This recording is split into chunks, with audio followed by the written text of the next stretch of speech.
Good morning and welcome to Discover Community Church. I am so happy that you've decided to join us today.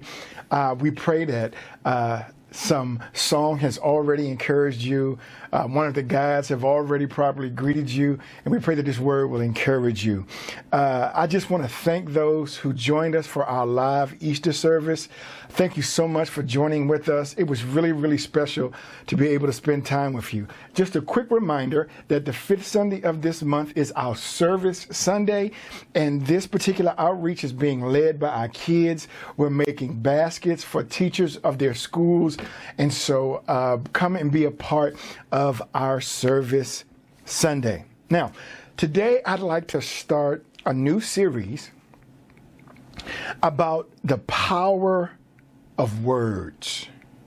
The power of words that we're going to call Choose Wisely. So when I was a child, there were some statements about words that I've now come to question. The first statement was, as a kid, we would have this saying that said, "Sticks and stones may break my bones, but words will never hurt me." And after living a little while, I realized that the wounds inflicted by sticks and stones will heal, but the injury from words can carry you to the grave. And in actuality, those words can affect you. Those words can set you up. Those words can shape the way you see yourself.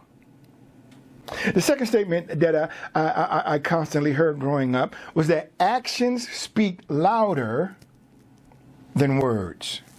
And while I believe that the statement is true, when it comes to our more intimate relationships, the more intimate the relationship, the weightier the word, the more weight that the words carry. These statements, in my opinion, overlook the importance and the value of words. Words are so powerful, even unspoken words can change the trajectory of a life. See, I've never heard anyone bring up what a coworker didn't say. I've never heard anyone bring up what a neighbor didn't say, but I've heard scores of adults long for words never spoken by a father, long for words never spoken by a mother. I've heard grown adults say, "I wish my mom would have told me that she loved me." I've heard grown adults say, "I wish my father would have said that he was proud of me." And the absence of words can impact the direction of our lives. Words are powerful. So choose wisely. Now, no one will argue with me that we understand the power of the words that are spoken to us. And while we understand the impact and the power of the words spoken to us, we seem to lose that understanding when it comes to the words that we speak to others. Now watch this. We want people to choose their words wisely as it relates to us, but when we're speaking to others, we just need to get some stuff off of our chest.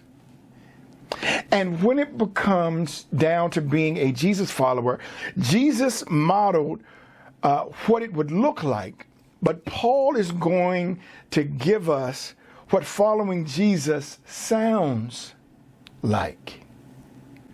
What following Jesus should sound like. Paul writes in a letter to the Ephesians in the 5th chapter, starting at the first verse, he says, "Follow God's example.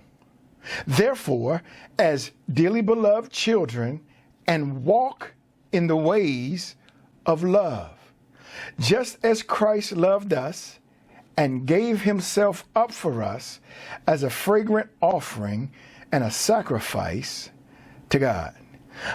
Paul says that we need to follow God's example and walk in the ways of love. Now, I know when we initially hear walk in the ways of love, the initial thought is that, oh, here it is. Now it's time to be soft. We live in a culture where everybody is just so sensitive, and we have to walk in the ways of love. And what Paul is not saying is that Paul is not saying that you have to avoid hard talks, tough situations, and say things that people need to hear. That's not what he's saying.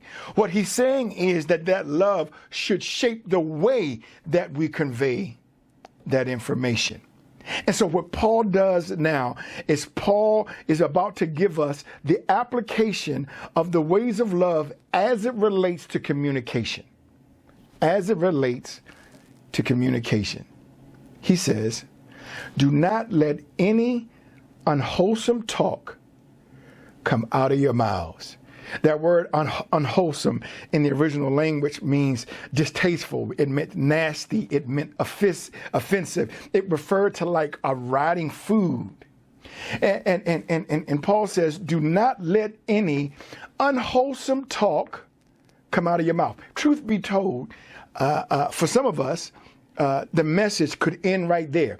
We could end the message. We could go ahead and pray and finish with the rest of our service, because if we would just watch our mouths, the relationships around us would get a whole lot better. Trust me, I'm preaching to myself. And he says in the A part of that verse, don't let any unwholesome talk come out of your mouth, but only what is helpful for the building up of others. But only what is helpful for building others up. Now, I definitely have to deal with something through here, because most of us focus on what we want to say rather than what a person needs to hear. And most of us will justify it by saying, what I want to say is what they need to hear. And so we have a tendency to go in rough. We have a tendency to go in too abrasive, and we cause damage because all we want to do is say what we want to say as opposed to what they need to hear. And so Paul almost realizes this, and he qualifies it. He finishes the statement by saying, but only what is helpful for building others up. Watch this. According to their needs. Watch this.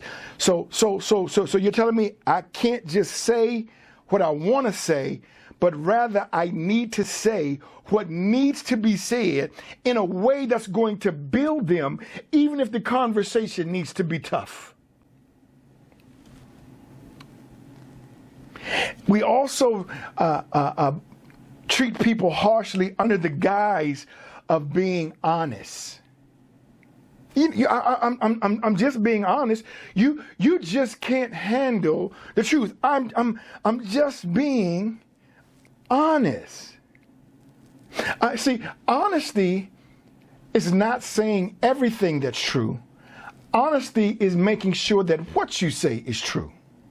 Because the reality is, if we said everything that's true, none of us would have any friends. You have big feet. You need a new skincare routine because your face is bad. We don't say everything that's true. Honesty is making sure that what you say is true. And honesty isn't an excuse to be harsh. Watch this.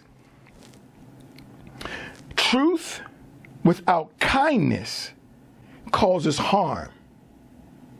And kindness without truth is a lie. And you need to be able to temper your truth with kindness. And Paul says it will build others up according to their needs, which means I need to be a student of the one to which I'm going to interact in order to build them up according to their needs. And then he brings the whole statement to a crescendo. In the end, he says that it may benefit those who listen. That it may benefit those that listen. I've got to deal with something here, because what made me pause in reading the last bit of this verse is that I understand that there is a difference between someone who listens to me and someone who hears me. To hear simply means that I am perceiving sound.